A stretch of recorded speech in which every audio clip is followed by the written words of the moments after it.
thing that they always would do is also provide water for your guests that had been walking out in the hot Jewish sun and desert all day to wash their feet with, because you can imagine walking in a dirty road all day, how dirty your feet would be. And so that was another thing that was normally done. And again, Simon didn't bother to do that.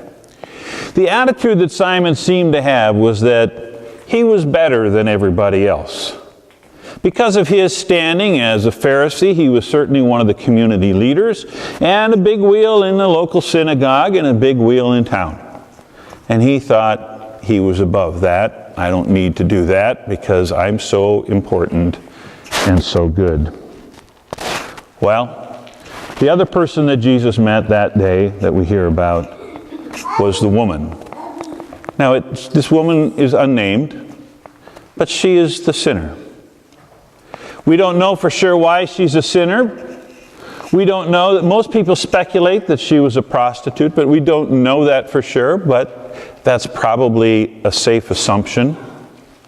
But we don't know what the result, or the reasoning, or what happened in her past life, so that's how she ended up.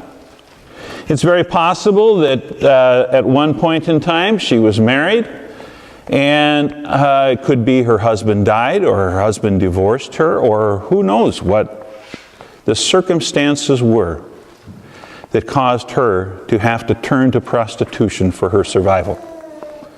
And again, there is some speculation there, but I think that's probably relatively safe speculation. But we don't know what her background story is. But the community is certainly judging her based on where she is today, and they don't care how and what happened to put her into this situation that she was currently in. But Jesus knows what her situation is.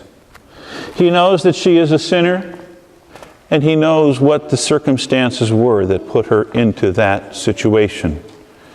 And so when Jesus encounters these two people, he forgives the sins of one and kind of rebukes the other one. A few years ago, Jesus came to town when I was growing up.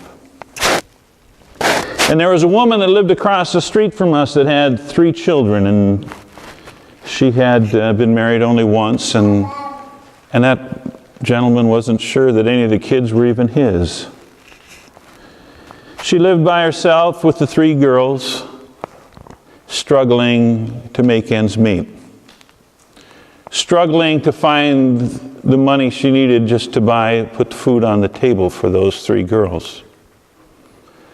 The community oftentimes talked about her behind her back, very, very rarely in front of her, but constantly behind her back, about, if she just would, go and get a job, or would work harder, or would do a better job of taking care of those kids. But we didn't know her background. We didn't know if there was abuse in her background or what the story was. We didn't know. But we condemned her anyway. Eventually, with the help of neighbors, she was able to raise those girls. And at some point in time, she moved off to a bigger town and finished her education, which she had started years before. And with a lot of help, finished and got a job as a nurse. And I haven't seen any of those girls for a long time now. But I suspect that they are all productive members of society. A few years ago, Jesus came to town in the form of a single mother, homeless single mother. And again, the community was critical of her because how could she possibly raise a 6-year-old in the back of a car? What kind of a mother would even try If only she had been more responsible in her last job, she wouldn't have lost that job. And she wouldn't be homeless today. But the rest of the story is that the company she worked for was scamming the government, and she couldn't deal with that. And because she wouldn't take it anymore, she lost her job, she lost her home, and she couldn't get another job because of it. But the community didn't know that. The community didn't care.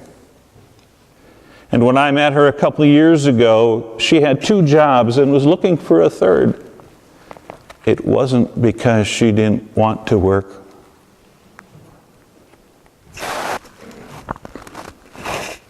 A couple of years ago, Jesus came to town as a homeless teenager. The community talked about, oh, what a terrible young man he must be, that his family kicked him out of the house. How terrible he must have been. What drugs was he doing, or what was he doing that caused his father to kick him out of the house on his 16th birthday? But the rest of the story is that the community didn't know was the reason he was kicked out of this house was not because he had been going to parties, not because he was doing drugs or alcohol, not because he wasn't doing well in school, but because he went to the wrong church. His father decided that this was the right church to go to, that this is where you have to go, and his son said, you know, I just don't like it there, I like this one better. And on his 16th birthday, because of that, his father kicked him out of the house. After a few weeks of sleeping in the back of his car and scrounging food wherever he could find it, somebody in his class told him about a woman in their town who oftentimes took in teenagers that for whatever reason didn't have a place to stay.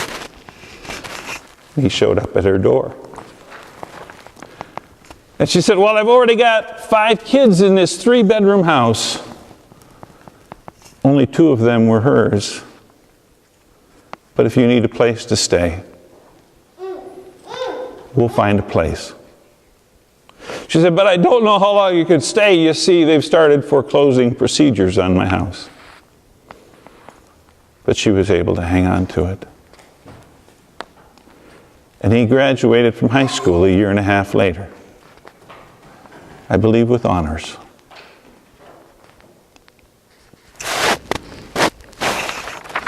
I'm going to close with a reading from Matthew. Sometime in the future, Jesus will come to town in his glory, and all the angels with him. He will sit on his glorious throne. All the nations will be gathered before him, and he will separate the people one from another, as a shepherd separates the sheep from the goats. He will put the sheep on his right and the goats on his left. Then the king will say to those on his right, come, you are blessed by my Father. Take your inheritance, the kingdom prepared for you since the creation of the world. For I was hungry, and you gave me something to eat. I was thirsty, and you gave me something to drink. I was a stranger, and you invited me in. I needed clothes, and you clothed me. I was sick, and you looked after me. I was in prison, and you came to visit me. Then the righteous will answer him, Lord, when did we see you hungry and feed you, or thirsty and give you something to drink? When did we see you a stranger and invite you in, or needing clothes and clothe you? When did we see you sick or in prison or go to visit you? And the king will reply, truly I tell you, whatever you did to the one of the least of these brothers and sisters of mine, you did for me. Amen.